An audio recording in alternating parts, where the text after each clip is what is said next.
Hello and welcome to Decision NYC with Ben Max. I'm Ben Max, your host and the executive editor of Gotham Gazette. The 2021 New York City election cycle is well underway and it's poised to be the most significant municipal election in decades. All of city government is on the ballot, and because so few incumbents can run for their current seats due to term limits, New Yorkers are electing the next roster of leadership for our city. There will be a new mayor of New York City elected here in 2021, as well as a new city controller, several new borough presidents, and many new city council members. And that's not all that's on the ballot. A number of incumbents are eligible for and seeking re-election to their current seats, including the city's public advocate. There's a very crowded and competitive race for Manhattan District Attorney, and still more. In this episode, we're focused on the race for Manhattan Borough President. Party primaries are set for June, and the general election in the fall will culminate on November 2nd. This is the first full set of municipal elections that will feature both early voting and the new ranked choice voting system. Ranked choice voting is only applicable to party primaries and special elections, and we'll have a separate show explaining ranked choice voting. Now, this city election cycle would be of enormous importance under even more usual circumstances, but it's obviously unfolding at a time of great crisis for our city, raising the stakes of the decisions that you, the voter, will make. This next wave of city leadership will quite clearly make or break the city's recovery from the devastation of the COVID-19 pandemic and its many impacts on health, families, jobs, education, housing, and much more. The city was, of course, facing a number of crises even before COVID hit, and several of those have only worsened. So it's an important time of choosing here in New York City, and we're pleased to bring you this series of interviews with candidates running for citywide offices of mayor, controller, and public advocate, and borough-wide positions like borough president and district attorney. And there will be debates, including for those city council races. But these one-on-one conversations will help you get to know the candidates better, learn about their backgrounds, their vision, their resume, and what they want to do for the city or the borough. We hope that this conversation is helpful to you as you sort through your many choices and make an informed decision when it's time to vote. So today we are focused on Manhattan Borough President, a borough-wide office with several core responsibilities around land use decisions, community boards, capital funding allocations, and more. The borough president also has a key role as a planner, an ombudsperson, a cheerleader, and a representative of the borough. The borough president appoints community board members and convenes community board leaders while also acting as a convener in other ways, issuing reports, making appointments to the community education councils and other entities. And the borough president, importantly, has a bully pulpit, which can be really what the office holder makes of it, and an especially important voice when it comes to land use matters in an advisory capacity, but that is often influential in city debates. So let's get to today's interview. Joining me now by Zoom is Kim Watkins, who is a Democratic candidate for Manhattan Borough President. Kim, thanks so much for joining me. You are so welcome, Ben. Before we get to your campaign for Borough President, tell folks a little bit about your background, who you are, where you come from. Give us a couple minutes on your story before we discuss your campaign. Yeah, thank you so much. I am a native Virginian. I grew up in a tiny town in Tidewater, Virginia, that is called Poquoson. It's not even a name that most people can pronounce correctly. However, when I got a little old enough to kind of have my eyes open to what was going on in our school system, I realized that I went in the area to the only school that was all white. And one of the things that I started talking to my parents about was why that was. And I found out that in 1963, we had seceded from the school district to create a town in order to prevent Black kids from coming to our white school. I left Virginia. I moved to New York after college, and my goal was to eventually raise a family and make sure that I raised that family in a multicultural, diverse area. I ended up in Harlem, where I'm raising my daughter. But what I found to be the most infuriating reality when I became a public school parent was that our school system in New York City is just as, if not more segregated than that school system I fled, that was seated in, incredibly racist structures in the 1960s. And it was 2014 when my daughter went to kindergarten. So right off the bat, I rolled up my sleeves and ran for my daughter's kindergarten PTA, and then ran for the Community Education Council in District 3, which comprises all of the elementary and middle schools on the Upper West Side and in Harlem.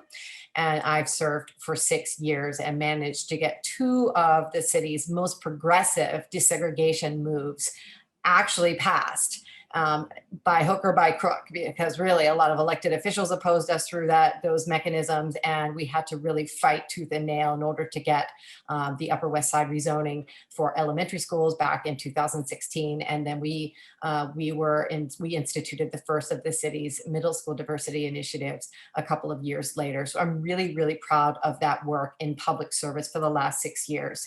In addition, I'm a small business owner. I've run a couple of small businesses in my background. I've also been an executive for a national nonprofit organization, as well as an organizational development and manager for several hundred employees with a multinational company, Anheuser-Busch companies. So I come to this position with a balance of public service and an acumen for running organizations, something that I think we really need at this time. So as you're running for borough president and you meet people, and there's obviously many New Yorkers who are familiar with city government and know what a borough president does, but there's others who don't. And they say to you, why do you want to be borough president? What can that office even really do? What's your answer to that? Yeah, it's a really good question. And I think the answer to the question, from my perspective, is I'm mad. I have a problem. And when people are comfy and they want to kind of move the next, like sort of the next rung on the political ladder, they run, and they're often sort of seeking out higher office for that purpose. But my purpose is to run to fix deep structural problems that we have in our municipal government. The borough president doesn't have enough responsibility, in my opinion. There are obvious levels of responsibility that you've already mentioned regarding land use and capital investing. But what we know about Manhattan is that there are true sort of the tale of two cities got played out right in our own borough, right? Where I live in Upper Manhattan, we have really significant divestment from the strength of our neighborhoods, which I believe is tied to the school system, which is why my platform centers the ability for us to lift up all of our students in a way that we haven't been focused on for the last couple of mayors, I think. And so the borough president's role in helping the school system better operationalize some of its main priorities, as well as tightening up its budget and making better decisions for all of our kids, will allow those other responsibilities of the borough president to be maybe a little less cumbersome. I listened to Gail Brewer talk, Madam Borough President Brewer talk many times about how many ULURPs she's gone through. And what I find striking about the work, the energy that goes into the borough operation, is that it is so tied to kind of a shell game of pressure points within decision making in this city that really make things difficult on purpose, I think, right? It's overly complicated. And what ends up happening, either that we end up in the court system, or we end up basically complying with what the developers and what the sort of mayoral perspective is, and everyone else's work is kind of pushed off to the side, maybe acknowledged for its scrappiness, but oftentimes the communities, especially the communities that need the most support, are not getting it. So when you say ULURP, of course, you're referring to the land use process by which, significant changes to how land is used are made in the city. That's often, as you said, a process that's driven by developers or driven by the mayoral administration. So how would you, as borough president, this is one of the key responsibilities, obviously, is weighing in on land use decisions, even if you don't get a veto. But how would you approach that differently? What is your philosophy around development in the borough, and how to create affordable housing or make it a more affordable borough? Yeah, well, I mean, I think there are a couple of things in that. Teasing out some really specific things and starting with actionable steps that the borough president can make, I think is really important. Because yes, there is this, sort of the idea of having a citywide plan or having a borough-wide plan for development is a really important step that we need to take long term. And it sort of supersedes or envelops all of the community board planning that goes on within our community boards, which are amazing in many ways, but where we also know there are little sort of pockets of influence in certain community boards that happen to be in really affluent neighborhoods. And so it's not always the case that the community boards are able to produce the the extent of the kind of planning that others can. So I think kind of pulling that up and trying to make that a more borough wide process makes sense. I also think that we need to change up the structure of community boards a little bit and add on, and the borough boards a little bit. And by borough boards, I mean bringing those elected school leaders into the borough board so that borough discussions are really focused on all of the issues that relate to the borough. And again, I will stand my ground on the fact that where we divested in our school system is the same place where we are overdeveloping land use, where we are overdeveloping, bringing so much development into neighborhoods. Where I live in Harlem is a really great example of that, and where we divested in our school system, and we've almost, we've sort of spread people out to such a degree that the neighborhood strength that you might see on the Upper West Side, Tribeca, that doesn't exist in Harlem anymore because of the way that decisions have been made that intersect schools, housing, and then jobs and small businesses. So that bringing the school leaders into the borough board so that they can be part of these conversations. And then also, I'm a big fan of elections. I've been talking about this a little bit. I really think that we need to be talking about community boards electing some of its members as a possible attribute to that organization, so that there is more, there's a greater sense of integrity in the process, that in their discussions, in the weigh-ins, and in the positions that they take, particularly in areas where we need the most support as well. So say a little bit more though about your thoughts and your approach to housing development. A borough-wide plan would likely identify areas in the borough that could be home to more development. There would be, of course, questions about what kind of development that would be, how the borough can create more housing, period, but also more affordable housing, create more jobs. But how would you approach that? How are you thinking about that? There's some school of thought around, freeing up a lot more space to let the market go, and you'll get market rate housing and you'll get affordable. But there's also, of course, a school of thought that says we need to keep really tight control on this and make sure that even if we're building less, it's all affordable with city subsidies. How are you thinking about, affordable housing in the borough? Well, the first thing that I think that we haven't done a really great job with is being super transparent about what is actually out there and available. We know that there's a ton of vacant space, and I just was talking to someone in Little Senegal, just up the street from my apartment the other day, where there are a ton of African immigrants that are tripling, quadrupling up in apartments, and they do not have a place to live. They're not sleeping on the street, but they're that close to it, right? And they're trying to get access to apartment buildings that have been vacated, but where they're not renting apartments out, or they're not renting to certain kinds of New Yorkers, and the controls are not in place to really have a good sense for everyone to understand what is available. There's of course a ton of office underutilized and vacant office square footage throughout the borough, particularly in Midtown, that many of my fellow candidates have been talking about as repurposing for affordable housing. I mean, we definitely need to get really specific about what is affordable, what jobs market sort of restrictions in our borough have placed on what the affordability factor really looks like.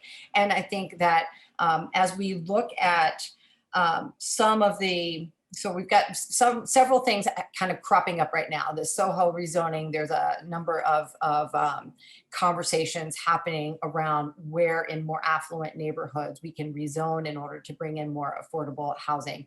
And where I guess I sit on most of that is, let's continue those conversations and move forward with those plans so that we can at least have a really straightforward approach to what that percentage of AMI looks like for affordability, and how many of those units, what percentage of units are allocated for affordable housing, and push the developers to the extent that we can. Since you mentioned it, the Soho NoHo rezoning that's on the table right now, what is your stance on that? It sounds like you just said move ahead with it. Yeah, I think we have to. I mean, it's important to make sure. We've seen through the Upper West Side and our homelessness crisis this summer. We are seeing it now in Harlem with the methadone clinics, sort of concentrated methadone clinics in one particular neighborhood. The idea of fair share, where affordable housing should be allocated throughout our city, throughout our borough,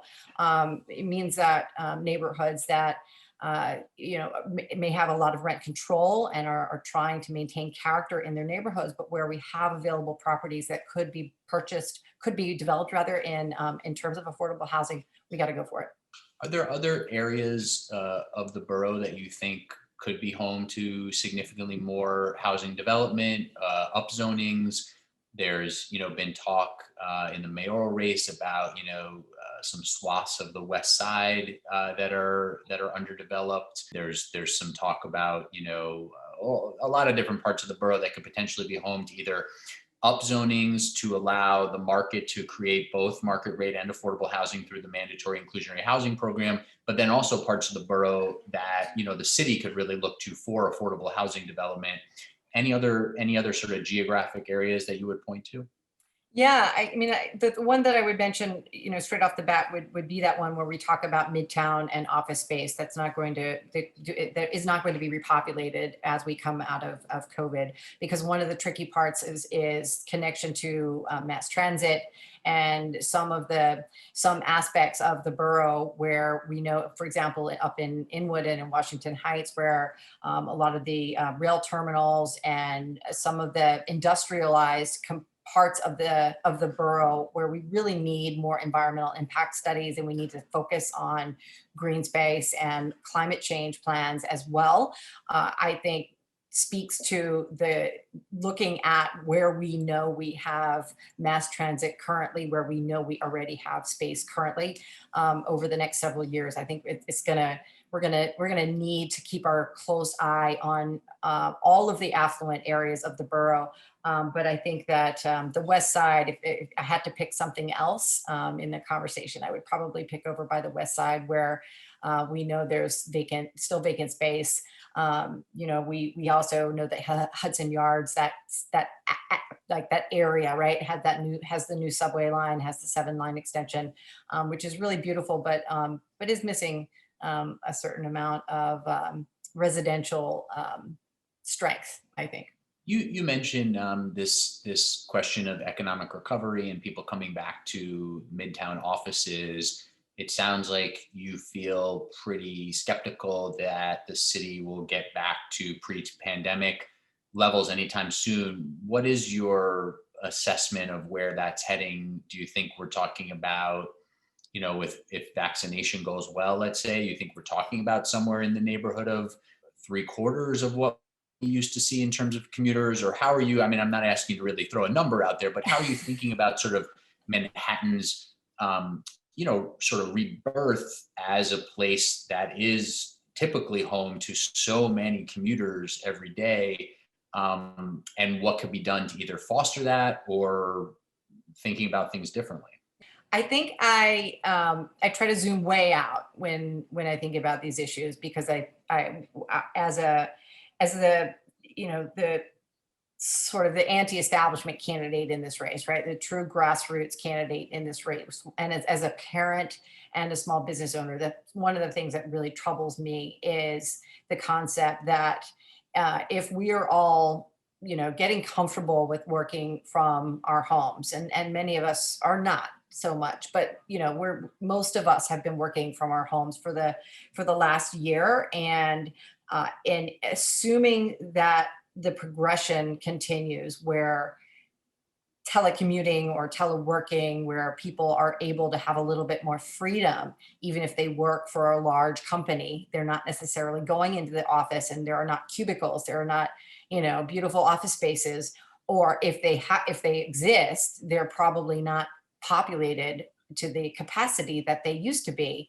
And I think that's a high likelihood that that's going to happen. So if we think 10 years down the road, where people are not coming into Manhattan for a daily commute and going to the office and then leaving, then we do really need to think about what it is they want to come to Manhattan for, right? Maybe that's an expansion of what tourism looks like in our borough, in our city. Maybe it's an expansion of what education should truly be like in our borough, in our city. We know that parents are in the process of having to make really difficult decisions about whether or not they can raise their families here, because our schools, we want them to reopen safely, absolutely, but we are not confident in the DOE in terms of its plans so far. So people are opting to raise their families elsewhere. We've got to find the sort of a new paradigm of thinking about what the home and the work and the sort of neighborhood community strength might look like. And that may be a completely reimagining of Manhattan as a place to be physically. I'm comfortable with that, but I think we just need to really identify conduits of energy that bring people here for the reasons that we want them to be here, right? To contribute to our economy, to take part in citizenry, to be Manhattanites and appreciate that and want to stay here. In order to do that, we've got to really have smart people thinking about what the future could look like. There's a lot more to discuss there. I don't know if we'll have time to come back to it, but I'm going to try if we can. I want to get to a couple of the things. We could keep talking about that for the rest of our time, but I want to get to a couple of the things. So you, as president of a local community education council, you have a lot of background in education. This is clearly something you've already mentioned this conversation a couple of times about thinking about it, but I do want to take a couple more minutes on that because it is such a focus for you. You, perhaps sort of the big headline of your campaign platform is that you want to see the end of mayoral control of New York City schools. What would you like to see it replaced with? Say a little bit about that push, and as borough president, how you would try to make that happen. Yeah. Let me just say right off the bat, it's really important that when stakeholders of the Department of Education talk about the governance structure, there is no discussion about the mayor not being involved in the Department of Education. It is not about the mayor not having some authority over the school system. Of course, the executive of our city must have authority over the school system. However, the design right now where the mayor, and this just happened a couple of weeks ago, an appointed member of our school board was fired for making a decision that was, that went against the appointed, it was the borough president in this case, but this has also happened with the mayor over the last couple of years. Policy. Exactly, the Panel for Educational Policy. That's technically the name of the governing body, but in the law, it's the Board of Education in the New York State education law. So the concept that a governing body is not a true check and balance on an executive is antithetical to democracy in our country and to democratic institutions as a whole. So we have really taken the concept of mayoral control, and it has almost become a caricature for unchecked executive authority. I mean, we have a $34 billion Department of Education budget, and only roughly $6,000 to $7,000 per child only makes it to the school. That's like 25% of the amount of money that the DOE is taking in that actually gets allocated to the principals in order to operate their schools. So we are wasting a ton of money. The school nurse issue is something that has been really, really important to me to help figure out, because it, again, is an intersectional issue that has to do with women and women in the workplace. It has to do with public health. And of course, it also has to do with the strength of our public schools, because we have hundreds of vacancies of full-time permanent nurses in our school system. And the DOE is not dealing with the structure that we have in place. And so we need, back to the answer, the actual question is, we need a kind of a hybrid model, not going back to school boards the way they were pre-2001 or 2002, but a structure that makes the most of central strength, technologies, and central authority, but also develops and maintains peripheral adeptness and decision-making authority at the borough and district level. And that's through potentially strengthening what the panel for educational policy looks like, the appointee structure, or something different, or something you want to develop in the future. Yeah, well, we have a whole working group of some of the UFT caucus members, because the UFT has not specifically been involved, but several of the caucuses have been, various parent organizations. There are some really sort of institutional voices that are in this group that have been talking about what that hybrid might look like. Is it electing the school board?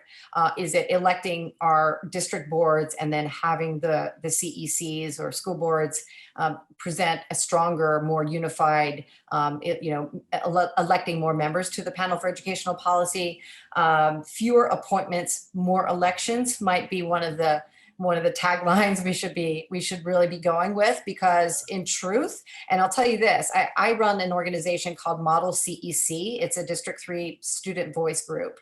And these are 7th and 8th graders who I meet with once a week in District 3. And one of the things that they said to me just this year when we were talking about issues related to admissions and issues related to COVID is, why is it that in New York City, so many decisions are made by people who are appointed by other people? Why aren't we electing more of our decision makers? Because there is so little accountability to the person who we do elect. And it seems that we're in the Wild West with the way that some of the agencies are run in terms of, and this is not just for the city, also the state and our federal government, where it's really difficult to put your finger on who is making mistakes, because we don't have the opportunity to elect someone else in place when those mistakes are made.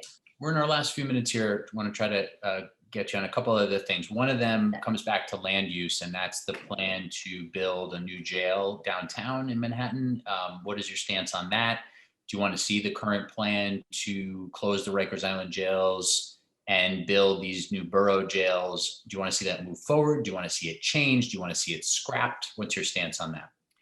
Well, I think where we are right now is pressing the pause button on the development of a new jail, I think, in Lower Manhattan. I don't think, while I understand the concept, and if had we not just been through what we're going through right now economically, and for the sustainability of our city's bottom line moving forward, I would say that there was some sense that, yes, having different boroughs take on the responsibility of this part of our criminal justice system it would be meaningful. But I don't think that the expense is necessarily worth the conversation at this time, where I think that if Rikers were reformed, there would be a less costly and a sort of a pathway to at least get through these next few years until we have fully emerged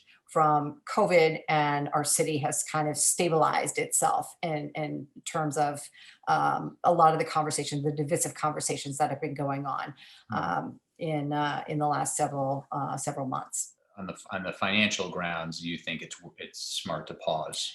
Yeah, and the other thing is, I have to be honest. I tend to think that what would happen to Rikers is that it would become another place for luxury development. I think there's probably something behind the decision that is not on the up and up that we don't know about because it's not being talked about yet. But I'm skeptical that there's a great deal of integrity behind some of that decision making based on my vantage point.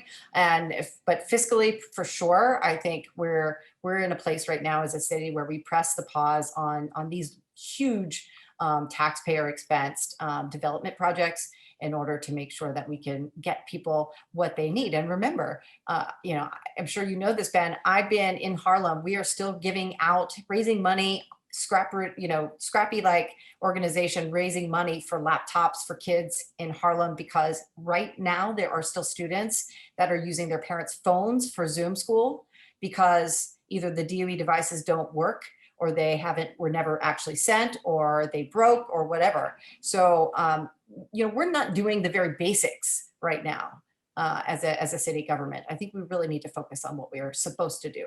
Well, there's a lot more to discuss on the future of Rikers Island, the future of Manhattan, and much more, but we have to leave it there for now. Kim Watkins is a Democratic candidate for Manhattan Borough President. Kim, thanks so much for the time. You're so welcome, Ben. Have a great weekend.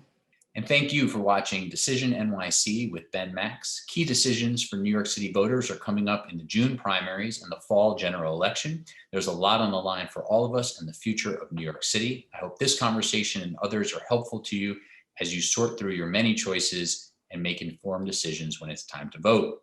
Until next time, I'm Ben Max. Goodbye.